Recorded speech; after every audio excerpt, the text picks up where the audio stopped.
നമുക്കിന്നൊരു സ്നോമാൻ ഉണ്ടാക്കാം. അതും വെറും സ്നോമാൻ അല്ല, ഒരു അടിപൊളി ഫേസ് ചേഞ്ചിങ് സ്നോമാൻ. നിങ്ങൾക്ക് ഇഷ്ടമുള്ള അത്ര ഫേസ് ഇതിന് കൊടുക്കാം, അതും വെറും 2 പേപ്പർ കപ്പ് വെച്ചിട്ട്. അപ്പൊ എങ്ങനെയാന്ന് നോക്കിയാലോ.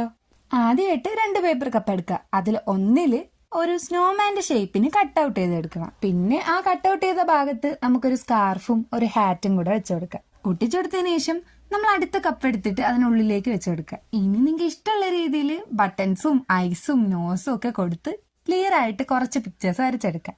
പിന്നെ സൈഡിൽ 2 കൈ വരച്ചെടുക്കാൻ മറക്കരുത്. അങ്ങനെ ട്വിസ്റ്റ് ചെയ്ത് നിങ്ങൾക്ക് ആവശ്യത്തിനനുസരിച്ചുള്ള ഫേസസ് വരച്ചെടുക്കാം. എല്ലാം വരച്ചു കഴിഞ്ഞിട്ടൊന്ന് ജസ്റ്റ് നോക്കി നോക്കിയേ. ഒരു interactive gift and A desk decor is ready. അങ്ങനെ റീയൂസ് ചെയ്യാൻ പറ്റിയ ഐറ്റംസ് വെച്ചിട്ട് ഇനി ഒരുപാട് ക്രാഫ്റ്റ് വരുന്നതായിരിക്കും. സോ ചാനൽ സബ്സ്ക്രൈബ് ചെയ്യുക. മാത്രമല്ല, നിങ്ങൾക്ക് ഇഷ്ടപ്പെട്ടൊരു പേര് ഈ സ്നോമാന് കൊടുക്കാനായിട്ട് കമന്റ് ചെയ്യുക. മാത്രമല്ല, നിങ്ങൾക്ക് ഏത് ഫേസ് ആണ് ഇഷ്ടപ്പെട്ടതെന്ന് പറയാം. അപ്പോൾ താങ്ക് യു ഫോർ വാച്ചിങ്. അടുത്ത വീഡിയോയിൽ കാണാം. ഇഷ്ടപ്പെട്ടാൽ ലൈക്ക് ചെയ്യുക.